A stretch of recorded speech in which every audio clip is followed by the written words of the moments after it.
Hello everyone, welcome back to my channel. I hope you all are doing well and you are preparing pretty well for different examination. So this video is a little bit different kind of video in which I will tell you what are the do's and don'ts if you're going to appear in an interview related to life sciences and biotech job different positions.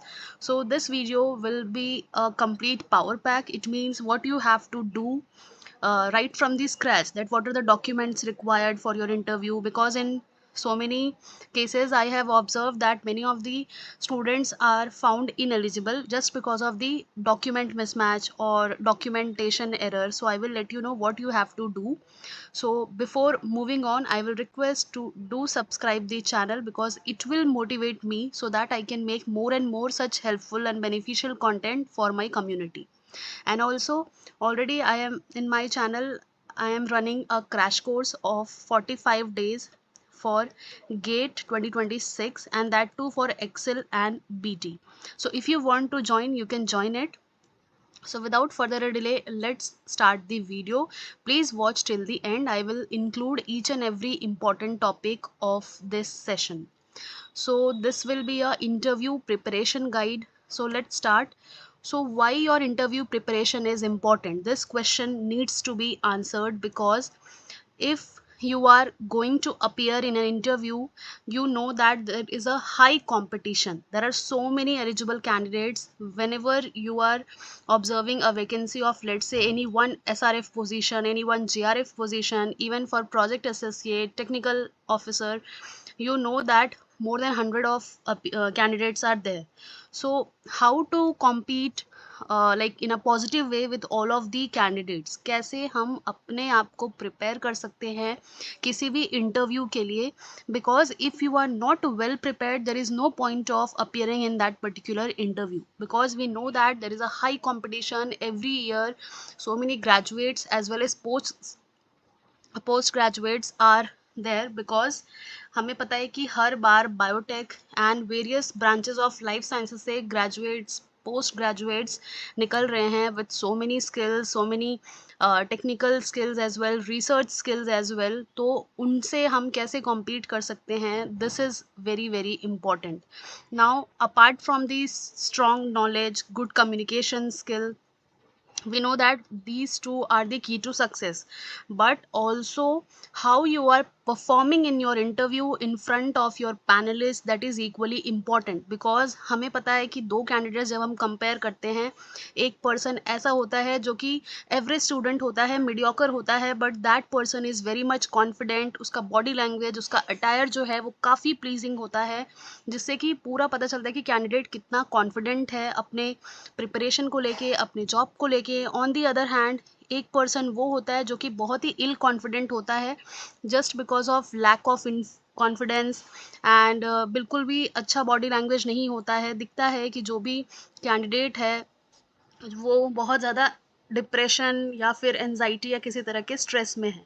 सो इस तरह से एक good candidate और एक जो average candidate में differentiation के basis पर रिजल्ट आता है किसी भी इंटरव्यू का. So you all know that. So this is the basic difference that you should know about why the interview panelist prefer the average. So you should know about the difference, that why this person who is very good in academics, who is very much like उसके marks भी अच्छे हैं, skills भी हैं, still वो select नहीं होता है, एंड एक मीडियोकर, एक एवरेज स्टूडेंट जो है वो सिलेक्ट हो जाता है. So what is the difference, क्या वो ऐसा करते हैं, what is the key tip?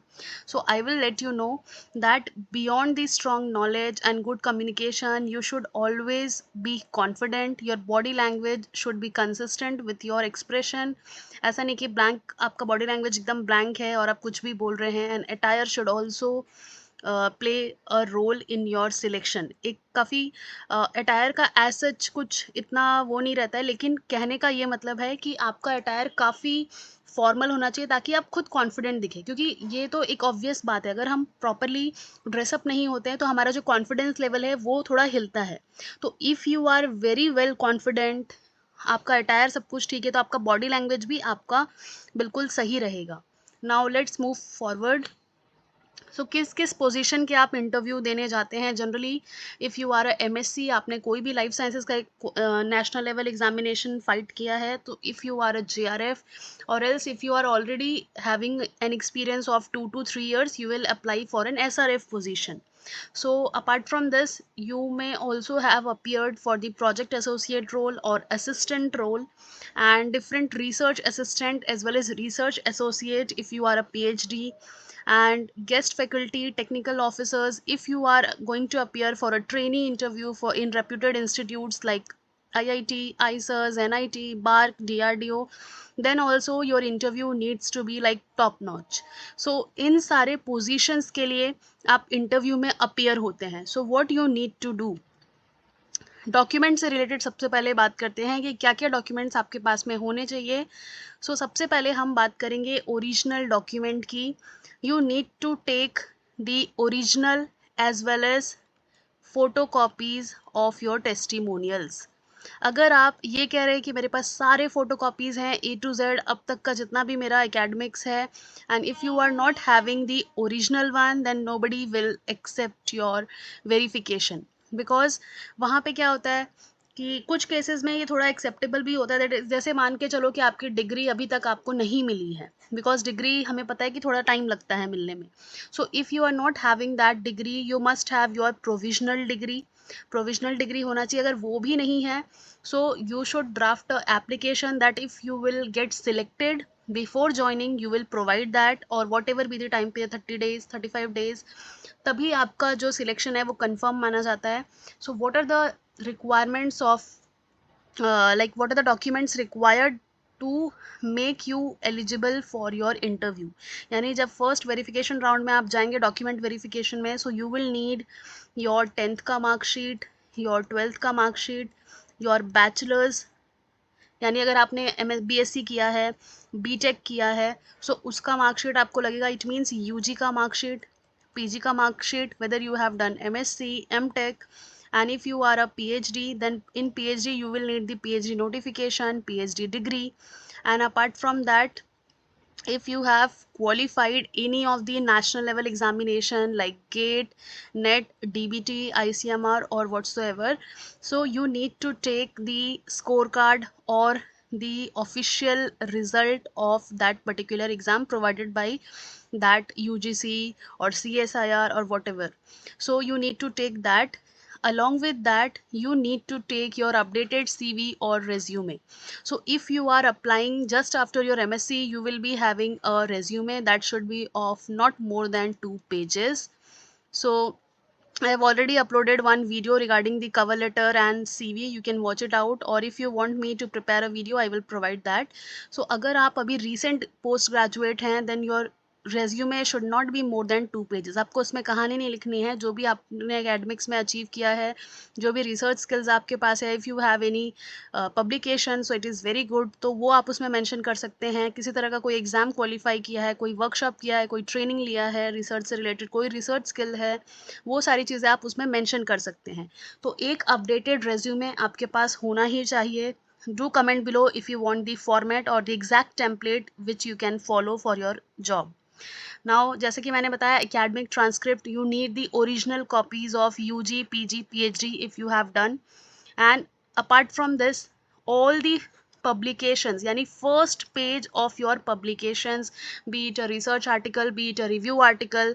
And apart from that, you need to do the you need to provide the conference certificate if you have attended any national international workshop or conference or webinar, seminar, any kind of like professional meeting, research related networking if you have done anywhere. So you need to provide the certificate of participation, completion, or the abstract which you have submitted, because sometimes it is asked that what abstract, what work you have submitted in that particular conference, or कौन सा आपने conference में आपने क्या present किया था वहाँ पे. Now apart from that, ID proofs are required. You can carry your PAN card, your Aadhaar card, your driving license. If you have passport, then you can also carry that. Along with that, at least 2 passport size photographs are required in some places.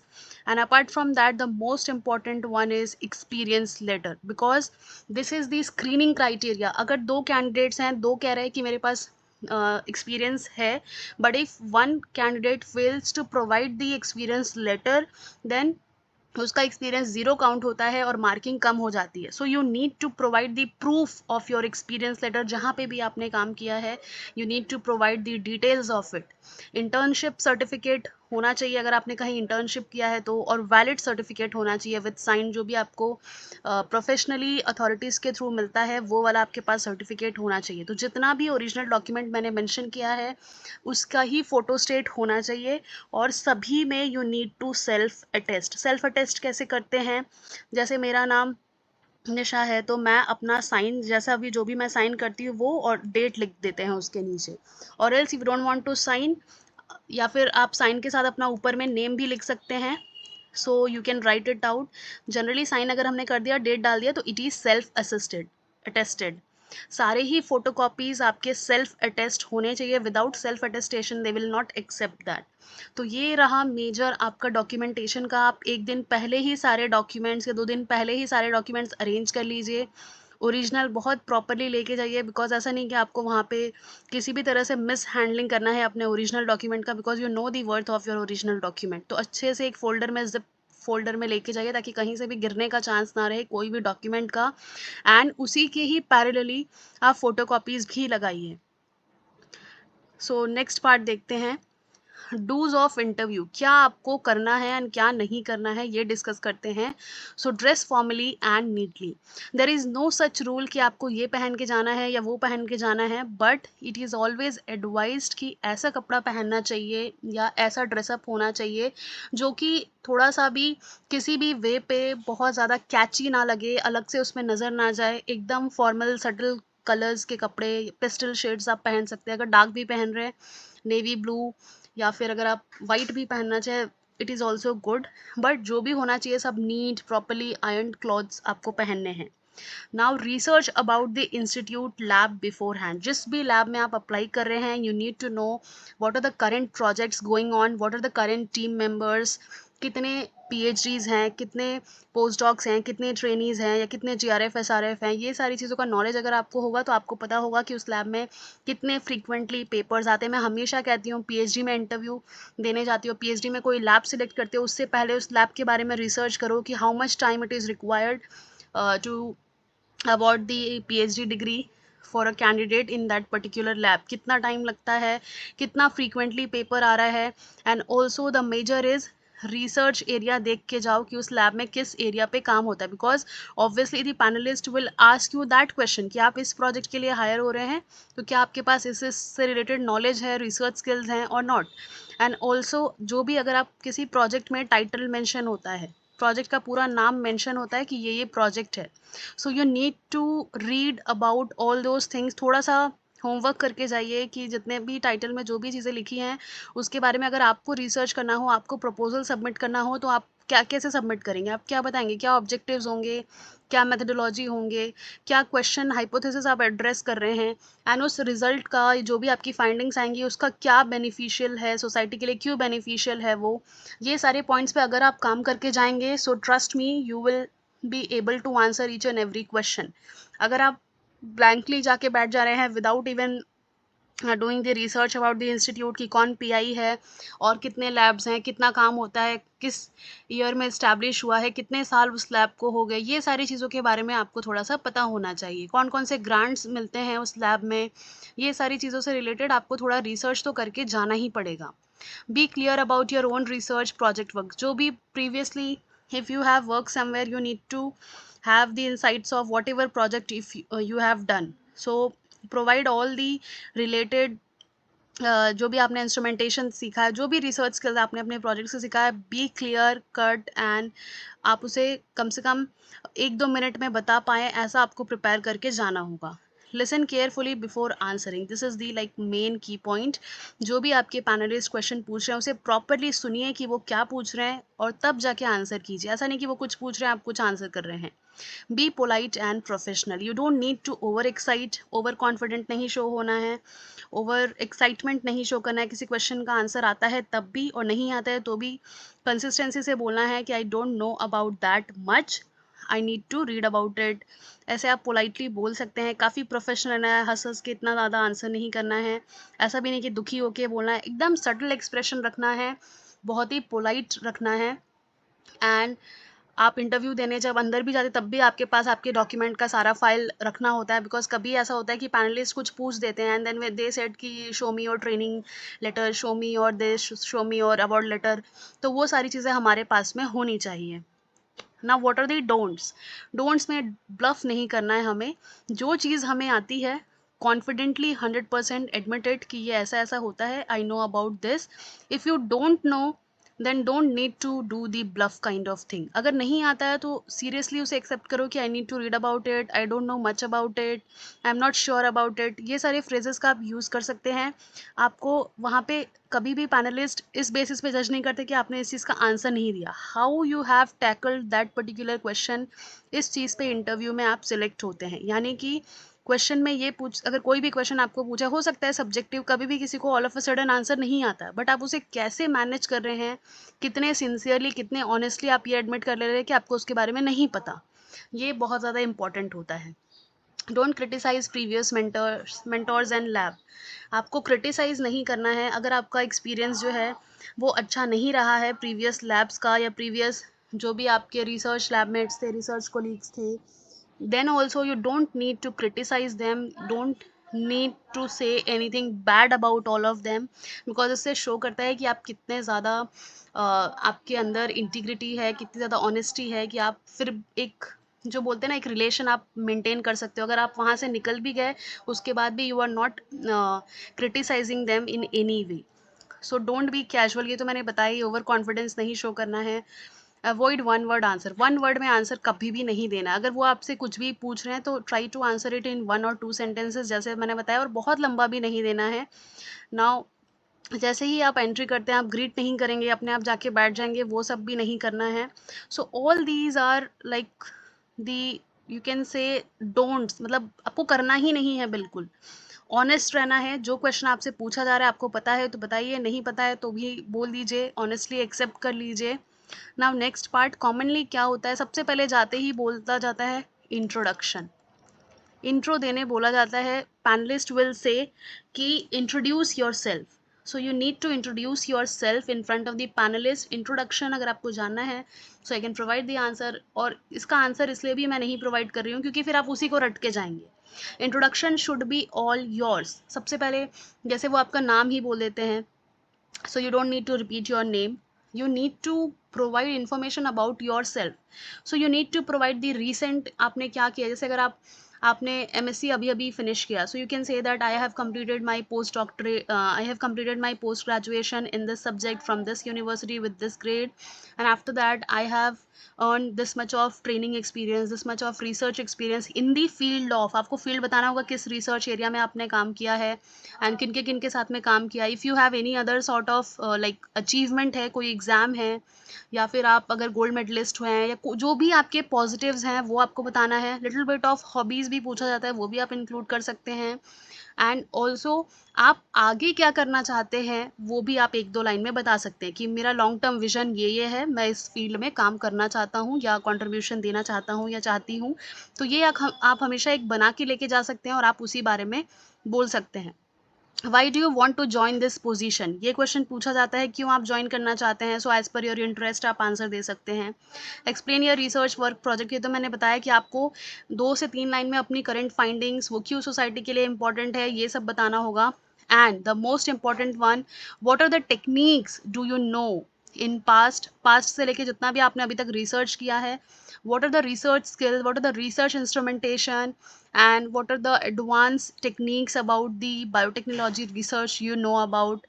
तो आपको directly नहीं बोलना है कि मैं ये जानता हूँ, आप अपने प्रीवियस एक्सपीरियंस से बता सकते हैं कि मैं इस प्रोजेक्ट में था तो वहाँ पे मुझे चांस मिला, I got the opportunity to have an insights और have a hands on this particular technique. आपको क्लियरली बताना है मॉलिक्यूलर बायोलॉजी में आपको क्या आता है, माइक्रोबायोलॉजी में आपको क्या आता है, एनवायरनमेंट से रिलेटेड अगर आपने कुछ काम किया है, बायोकेमिस्ट्री कुछ सीखा है, सो वो आप बुलेट वाइज अपने कॉपी में पेन से लिख दीजिए और उसी को ही जाके वहाँ पे बताइएगा। Now how is your work relevant to this lab. अगर आपका प्रीवियस वर्क जो है वो किसी तरह से सिमिलर है जो करंट रोल है उससे, तो आप बता सकते हैं कि मेरे पास ऑलरेडी एक्सपीरियंस है इस फील्ड में, so this will be very very beneficial for the current role. I have already have an insight about this topic, so this will help me to further elaborate and work in this project. तो आप इस तरह से कर सकते हैं। if अगर similar नहीं है, dissimilar है, then what? then you can answer that कि अगर मेरा जो प्रीवियस वर्क है वो अलाइन नहीं हो रहा है, that is very different from what the current opening is about, so you can से कि वर्सिटाइल होके भी आप काम कर सकते हो। और ऐसा नहीं होता कि सारे ही रिसर्च स्किल्स अलग हो। बायोटेक में जो बेसिक रिसर्च स्किल्स हैं आप बोल सकते हो कि आपने उसकी ट्रेनिंग ली है या इंटर्नशिप किया या अपने एमएससी मास्टर्स में आपने सीखा है, सो आप उसके थ्रू इस नए प्रोजेक्ट पे काम करना चाहेंगे and through your dedication and seriousness की वजह से आप इसमें भी अच्छा कंट्रीब्यूट कर पाएंगे। होपफुली आपको इस पॉजिटिव वे में आंसर देना है। सब्जेक्ट बेस्ड क्वेश्चंस आपको आंसर करने होंगे। मॉलिक्यूलर बायोलॉजी के टेक्निक्स अगर वो पूछ दे, पीसीआर, वेस्टर्न ब्लॉट, एलाइजा, ये सारी चीज़ें आपको पता होनी चाहिए। माइक्रोबायोलॉजी आपको पता होना चाहिए, basic instrumentation is a must. आप तैयार करके ही जाइए कि कौन कौन से इंस्ट्रूमेंटेशन आपका हैंड्स ऑन है। ना question and round answer round में क्या होता है, आपको एक स्ट्रक्चर जो रहता है वो आंसरिंग का वो होना चाहिए कि क्या कोई भी क्वेश्चन अगर आप पूछ रहे हैं तो क्या आपको उसके बारे में पता है, फिर उसके बारे में कॉन्सेप्चुअल चीज़ें क्या क्या आती हैं, आप एग्जाम्पल देके अगर समझा पाए तो it is very very very good. मतलब एग्जाम्पल देके समझाना मतलब कि आपको उसके बारे में बहुत अच्छे से पता है। You can provide the like final conclusion आप दे सकते हैं। अगर आप श्योर नहीं हैं तो I am not sure but I think, जैसा मैंने बताया, I need to have insights about it, I need to read more about it, I don't know exactly what it is but I think, ऐसे करके आप answer दे सकते हैं। Technical questions के लिए आपको प्रिंसिपल और एप्लीकेशन बताना ही बताना है।